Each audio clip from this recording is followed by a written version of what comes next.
Muy buenos días amigos del diario Metro Ecuador, muchísimas gracias por estar acá conectados nuevamente. Estamos en este espacio con el director del SRI, quien nos va a ayudar a abordar algunos temas de interés nacional, sobre todo a los influencers que les interesa el tema del pago de los impuestos. Bienvenido, economista, muchísimas gracias. Muy buenos días, gracias también a ti por la invitación y un saludo también a todos los radioescuchas, teleescuchas, más bien, básicamente también a nuestros amigos virtuales de Metro, listo para hablar de todos los temas y comentarles en los detalles en lo que necesiten. Sí, bueno, economista, para comenzar, un tema que arrancó este año con respecto a la declaración de los impuestos de los creadores de contenido, los llamados influencers. Esta es una iniciativa que ha tomado el Ecuador, en otros países ya se adopta, por eso algunos creadores se han ido a países como en Europa. Entonces queríamos saber, usted ha dicho que identificó a unos 500 influencers acá en el Ecuador, de hecho ya se ha reunido con parte de esa población. ¿Cómo hicieron para identificarlos? ¿Cómo vieron más o menos bajo qué mecanismo, ¿no? Los llamaron, ¿no? para que se sumen a la declaración de impuestos, que es un deber de todos? Mira, nosotros en el SRI para este año 2023 tenemos un plan de control, el más potente que ha tenido la institución en muchos años, y ese plan de control implica y contiene amplios espectros de sectores de contribuyentes. Es un plan de control robusto, un plan de control transversal que mira y busca fortalecer el control y ampliar la base de contribuyentes en todos los sectores de la economía. Tal es así que ahí está este tema que tú has mencionado, de la economía digital básicamente, los influencers, generadores de contenido, también está ahí el comercio electrónico informal, también tenemos por otro lado el deporte, sobre todo el fútbol, donde se manejan muchos recursos. Luego también está la lucha contra el contrabando y la informalidad, luego también está el fortalecimiento del control a los grandes contribuyentes, y luego están un sinnúmero de cosas más que pudiera pasar enumerando aquí por varias horas. Como tú lo dijiste hace un momento en el inicio de tu pregunta, quizás de todo esto lo que ha causado más interés en los medios de comunicación en particular es el tema de los influencers, quizás porque generan contenido, quizás porque asimismo son ellos parte de esta nueva era de buscar atención y buscar likes y buscar que su contenido se difunda y se utilizaba por plataformas para publicidad y también rentabilizar a través de eso. Entonces, como te digo, es un plan transversal. El tema puntual de los influencers es un grupo dentro de los servicios profesionales o de los oficios, dependiendo cómo esté estructurado, y lo que queremos nosotros simplemente es traerles formalidad. No se trata de ningún impuesto adicional, no hay una tasa especial para ellos, no hay un régimen diferente tampoco. Lo único que nosotros queremos es que haya cada vez más formalidad. Y la formalidad pasa por tener un RUC, emitir una factura y luego declarar los impuestos con base en toda su actividad. Siempre que hay una transacción comercial entre dos agentes o dos contribuyentes o dos personas o compañías o lo que fuere, tiene que haber un documento de soporte de esa transacción, una factura, nota de venta o lo que sea el documento habilitante, y luego se tiene que declarar mensualmente o semestralmente, dependiendo del régimen en el que se está, el IVA, si es que se lo ha cobrado, y los gastos y costos e ingresos que hay, y luego una vez al año el ingreso se declara en la declaración del impuesto a la renta. Entonces nosotros lo que estamos buscando es más formalidad y que estas operaciones sean reportadas al SRI y también los impuestos correspondientes. Claro, economista, una de las preguntas que surge, porque ahorita todo el mundo es influencer, con 200 seguidores ya son influencers, entonces ¿cuántos seguidores o cuántos clientes, entre comillas, si se pudiese decir, tiene que tener un influencer, un creador de contenido para que declare pues su impuesto. Mira, como siempre en el SRI, en esta nueva administración trabajamos de una forma coordinada, de una forma progresiva y sobre todo, digamos, tratando de enfocarnos en primer lugar en los casos grandes y luego vamos ampliando el espectro y vamos bajando, ¿no?, la vara. Entonces, en esta primera etapa lo que nos estamos concentrando mucho son en los generadores de contenidos, que tú sabes que cuando ya se llega a un nivel especial de generación de contenido, que es videos, interacciones con el público, producciones inclusive en algunos casos, esto genera mucho tráfico, mucha interacción a estos contenidos que luego son utilizados por las propias plataformas de redes sociales, digitales, para introducir publicidad en ellos. Entonces tú ves un programa publicitario por un youtuber que luego de repente sale en medio del programa unas 4 o 5 veces, dependiendo de la atención, sale la propaganda de cualquier empresa que contrató publicidad con YouTube. Entonces, ¿qué es lo que sucede? Es que luego YouTube, Facebook, Meta, como sea que se llame, le paga a ese usuario por el contenido que generó.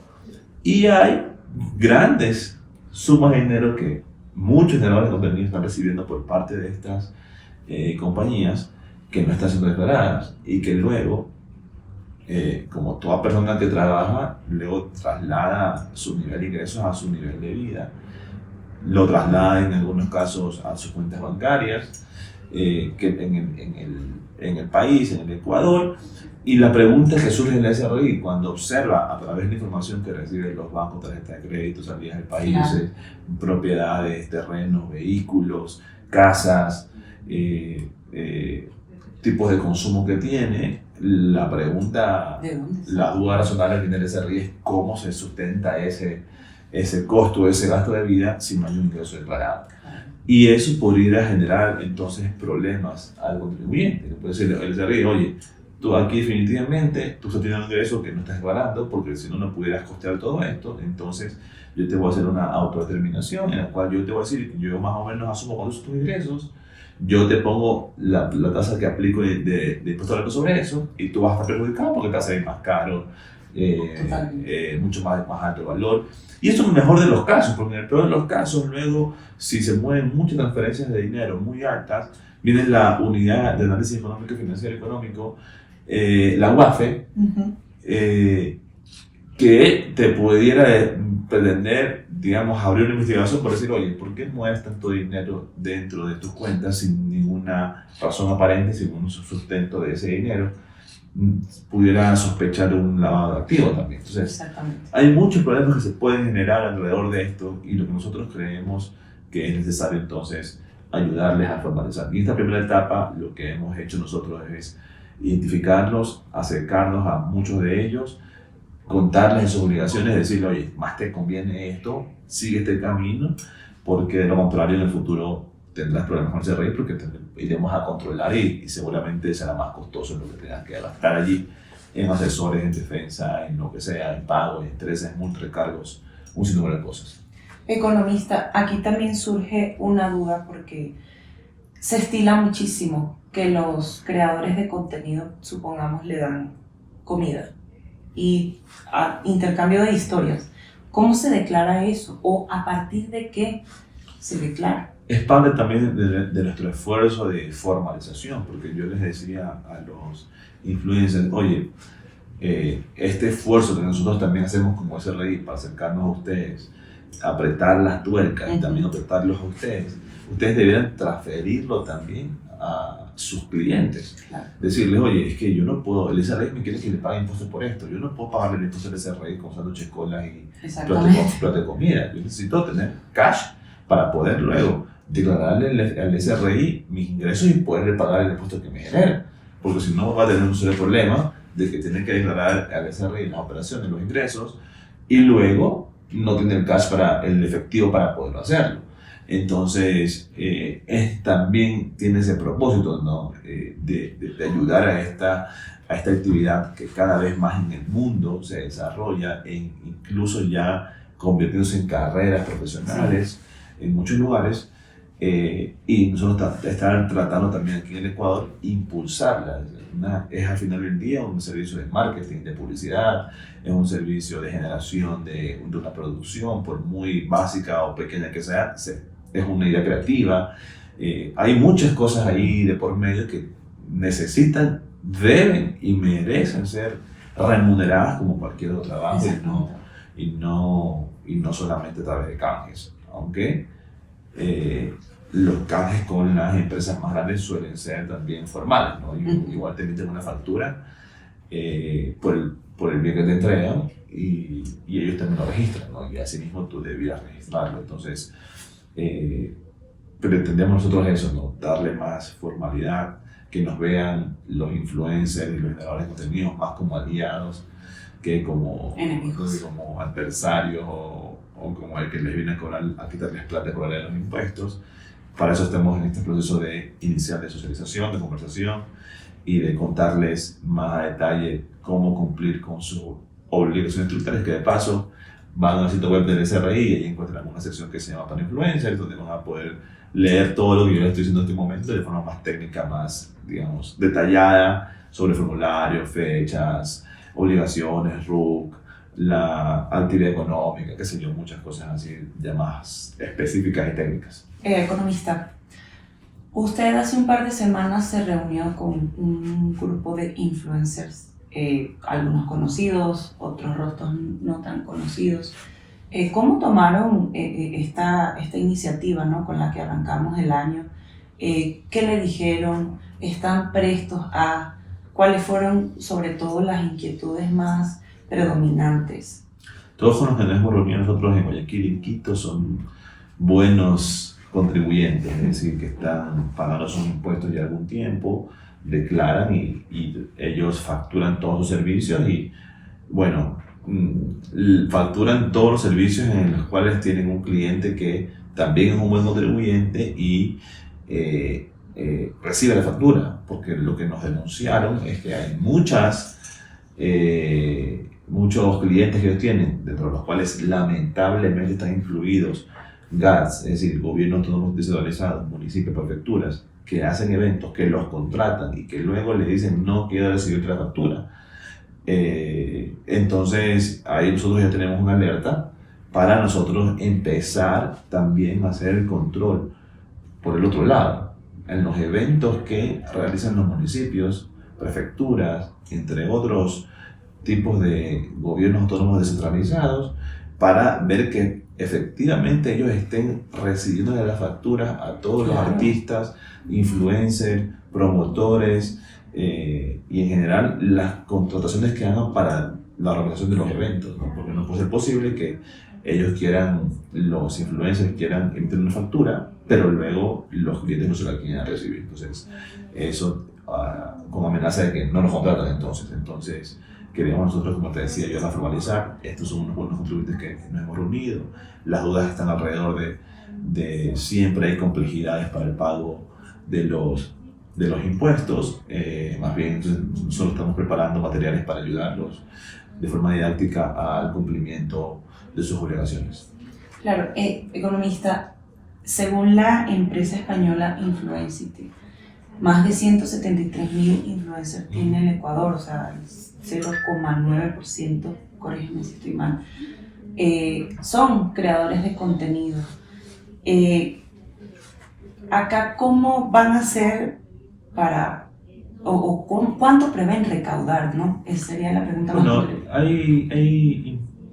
A veces se suele creer de que todos los esfuerzos que hace el SRI son meramente recaudatorios, o sea, si el objetivo fuera meramente recaudatorios, debiéramos solamente controlar y trabajar con los grandes contribuyentes, las grandes empresas y los grandes patrimonios que juntos forman el 60% de la recaudación y luego el otro 40% casi que olvidarnos.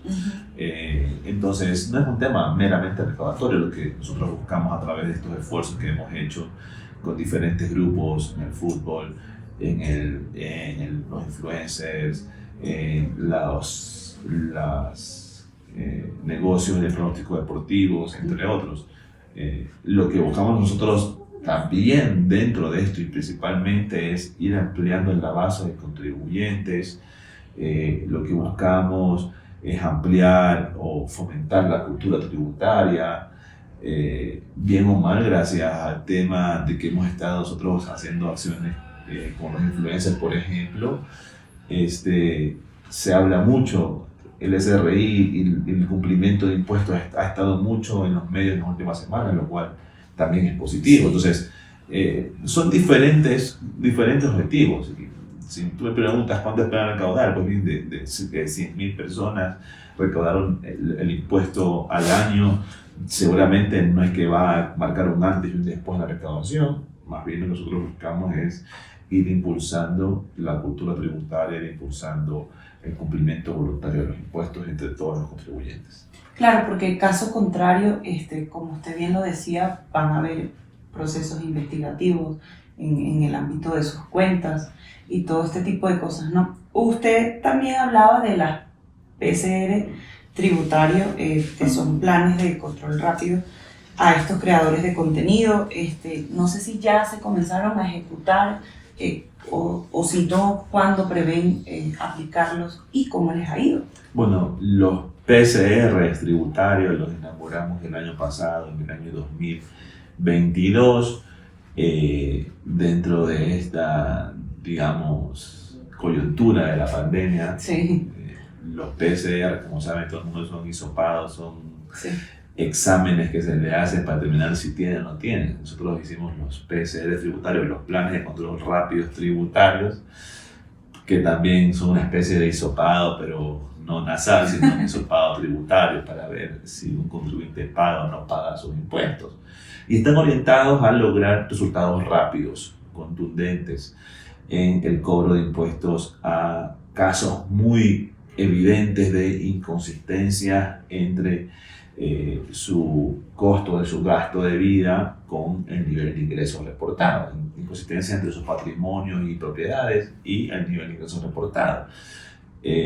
Inconsistencias de ese tipo en las cuales tú dices, oye, pero ¿cómo puede ser posible que este señor, esta señora, este joven ande en este tipo de carros y haga contenido y haga videos y lo publicite, pero luego tú vas a ver su pago de impuestos y no coincide. Te da ganas de mandarle oye, un bono para que puedas almorzar el día de hoy, básicamente? O sea, porque tú dices, no paga absolutamente nada.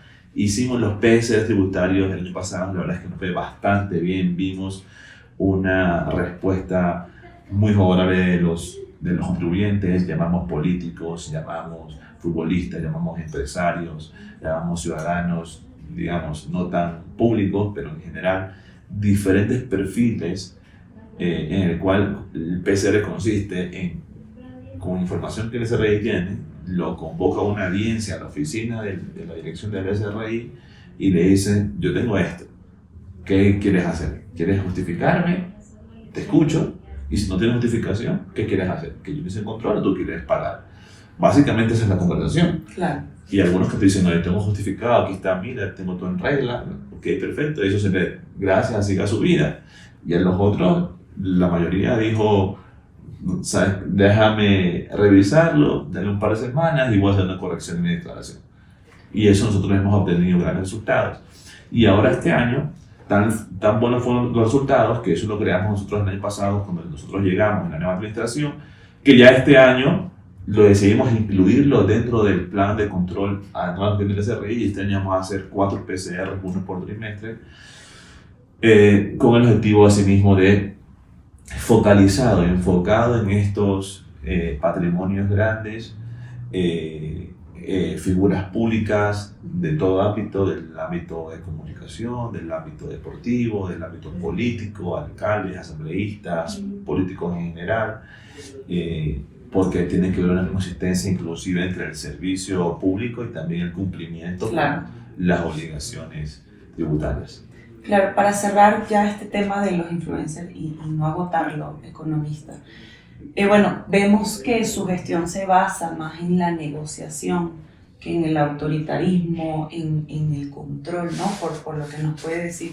¿Ustedes han solicitado ayudas a entes del exterior porque hay algunos creadores que les pagan, por ejemplo, de YouTube en Estados Unidos. Entonces, eso también tienen que declarar. ¿Tienen alguna alianza o lo hacen bajo un convenio? Mira, más que el término de negociación que se puede interpretar mal en una autoridad tributaria, lo que nosotros prevemos y lo que la columna vertebral de nuestra administración, de nuestro plan, es la nueva estrategia mundial que existe en el tema de los impuestos, ¿no? Que es el cumplimiento voluntario, fomentar el cumplimiento voluntario de los impuestos. Es mucho más costoso para la administración tributaria esperar que cumplan los contribuyentes, ver quiénes cumplieron, quiénes no cumplieron, y luego después de eso recién ir a ver, oye, te olvidaste de haber pagado tu impuesto, anda y decláralos. Veo que hay inconsistencia en tu declaración, no es tan veraz, anda y corrígela. Y así, ¿no? Entonces, el costo de los procesos de control es tan alto, digamos, que no es la vía, o sea, que es lo que se ha estilado por siempre en las administraciones tributarias. Lo nuevo es lo previo, ¿no? Es decir, Claro. oye, te recuerdo que lo que más te conviene es el cumplimiento voluntario. Ponte pilas con tu fecha de cumplimientos, entiende también cómo es el sistema tributario, infórmate, y a los más grandes contribuyentes, inclusive un acompañamiento, ¿no? Un acompañamiento, una atención más directa en el sentido de hay dudas complejas, hay diferencias de criterios, solventémoslas antes de que tú las utilices en tu contabilidad, en tus estados financieros, porque es mejor ponernos de acuerdo ahora, que tú pagues bien tu impuesto ahora, que luego yo invertir un año en una auditoría para poder llegar a la misma conclusión. Claro. Entonces, la tendencia ahora es el cumplimiento voluntario. Entonces nosotros hemos estado en eso, y que también implica responsabilidades y obligaciones por parte de la autoridad, como por ejemplo, ¿qué hace más fácil pagar los impuestos? Hacerlo menos tedioso, o sea, hacerlo menos complejo, hacerlo menos trámites, ¿verdad? Entonces, entre más trámites, más fórmulas, más regímenes, más formas de pagar impuestos, digamos, se complica, porque nadie sabe cómo mismo lo hago. Claro. Entonces, nosotros también estamos trabajando en eso, en esta administración, en simplificación de trámites, en atenciones rápidas, en digitalización de los servicios, entre otras cosas. Y, por respecto a tu pregunta, ahora sí, perdón que me extendí en lo otro, nosotros tenemos convenios de intercambio de información. Ecuador es parte del Foro Global de Transparencia Fiscal, con 150 países en el cual todos los años intercambiamos información de orden financiero y fiscal para efectos de fortalecer el control. Y con los Estados Unidos tenemos un acuerdo en particular, 1 a 1, bilateral, para también el intercambio de información, y que este año esperemos que ya entre en plena vigencia.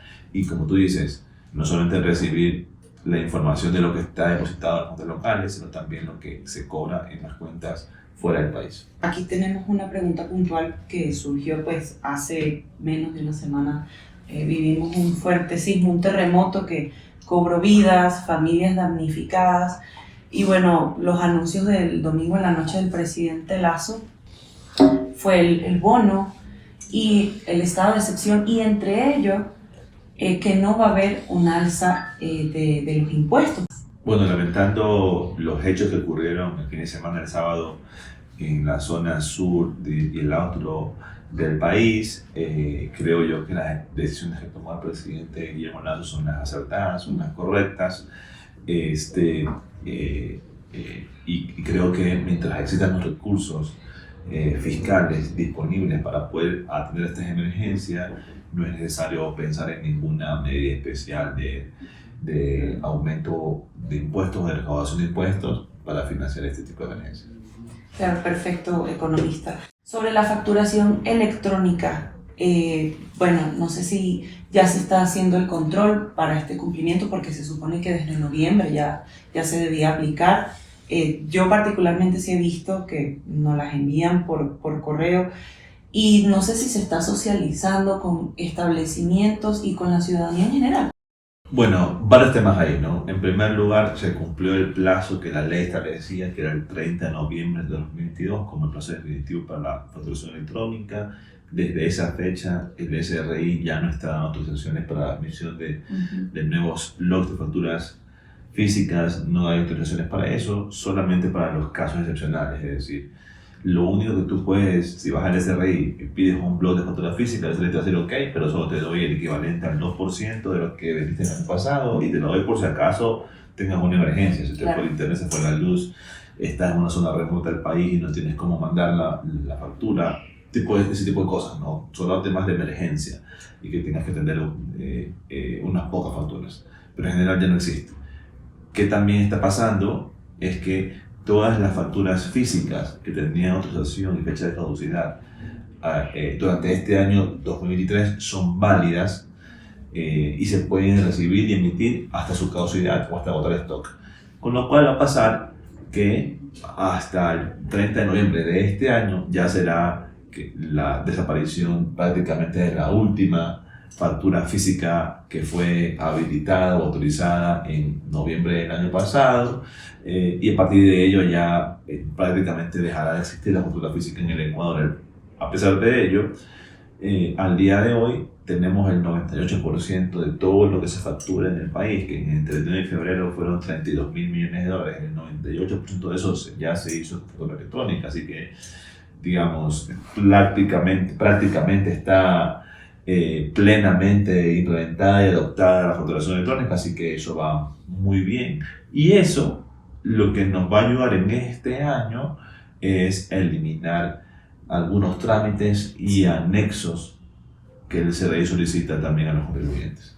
Para cerrar, economista, ¿cómo cerramos el 2022 y las proyecciones para este 2023? Mira, para este año 2023 nosotros establecimos una meta bastante exigente, bastante desafiante. Lo hicimos así de forma deliberada porque creemos que es lo correcto y lo justo. Uno no se pone metas en las cuales va a cumplirlas fácilmente, uno se pone siempre metas ambiciosas que saquen lo mejor de uno. Y eso es lo que nosotros hicimos con las metas. Aproximadamente un crecimiento del 10% este año, lo que estimamos a lo largo del 2023. En enero y febrero, que es lo que ya pasó el año, hemos cumplido esa meta, digamos, perfectamente. Estamos ligeramente por encima de esa meta. El mes de marzo quizás vaya a ser un poquito más complejo cumplirla. Tú ves que están pasando cosas en el mundo, hay una desaceleración de la economía mundial, el petróleo ha bajado, tenemos también esta reciente turbulencias financieras que están pasando en Europa, en Estados Unidos, y que los mercados se asustan y se contienen a veces un poco. Entonces, quizás estos meses de marzo y abril pesa que son meses altos de recaudación porque recaudamos el impuesto de la renta de personas y de sociedades.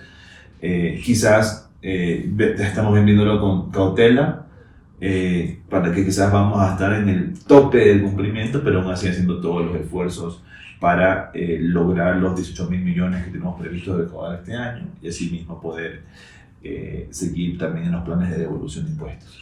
Economista, muchas gracias por el espacio del tiempo que nos ha brindado para los lectores que también nos escriben muchísimas dudas a través de nuestras redes sociales. Metro Ecuador es su casa, las puertas, como ya ve, están abiertas para lo que necesite. Siempre estamos al pendiente de sus declaraciones y muchísimas gracias, economista. Muchas gracias a ti también, buen día a todos.